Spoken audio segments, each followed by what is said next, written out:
Welcome to my message of the week. This week I want to talk about the all-important skill of listening. And there's certainly a whole lot of different subcategories that we can get into with listening. Today my goal is to spend a couple minutes going through an overview of how to get your kids to listen better so that way they can do things the first time that you ask them to do that. One of the skills that I teach my parents or understanding is the difference between listening and hearing. Hearing is when you use your ears. Listening is when you use your ears and your brain. And so a lot of times we want to make sure that the kids aren't just hearing us, but they're actually listening. So in the karate school, for example, one of the things that I work on to get the kids to listen a little bit better is I will give them 3 or 4 tasks at a time, depending on the age group of the kids, and make sure that they're actually paying attention to each step. The only way to get to the completion of whatever it is that we're doing is to follow each of the steps together. And on occasion, they'll forget, but that's part of the skills that we're trying to incorporate is make sure that they hit each individual step. So in class, what I'll work on, number 1, is making sure that the kids are paying attention, that they're looking at me when I'm speaking. So at that point, if I have their eyes, there's a better chance that I have their ears and their brain. You know, if they're looking off in the mirror and they're kind of making faces or they're looking at what's going on in the back, then obviously it's easy to drift off. And now, at best, they're only hearing me, they're not listening. So if I have their eyes, that's going to be step 1.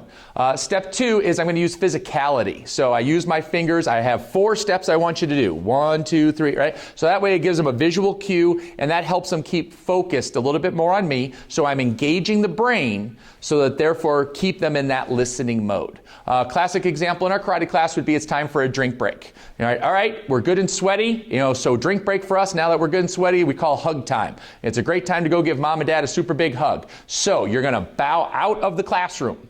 You are going to give mom or dad a super big hug. You're going to tell them how awesome they are. Then you may go grab a drink. When you're done, come back and meet me in the karate huddle. You've only got about 3 minutes to do that.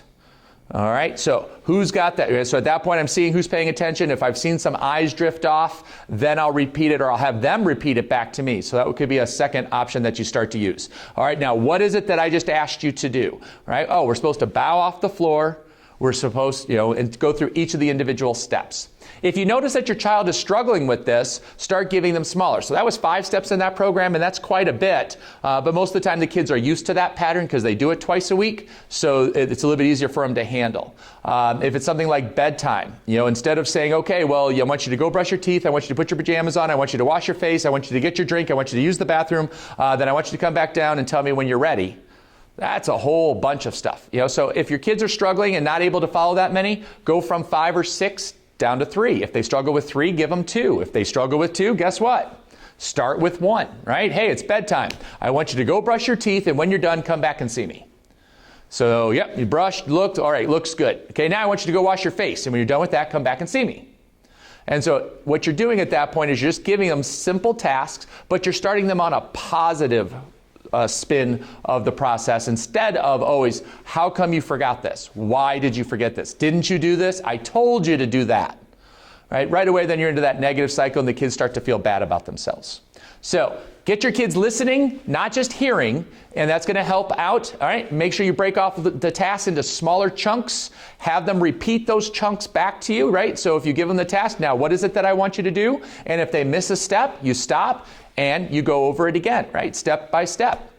You'll find pretty soon that the kids are listening a little bit better. Maybe not all the time, but it's a slow process. Again, we say kids are a sunrise, not a light switch. Nothing happens overnight, good habits or bad. So at that point, that's why we're going to be coming back each and every week and finding a different skill. And I'll talk to you next week. Bye.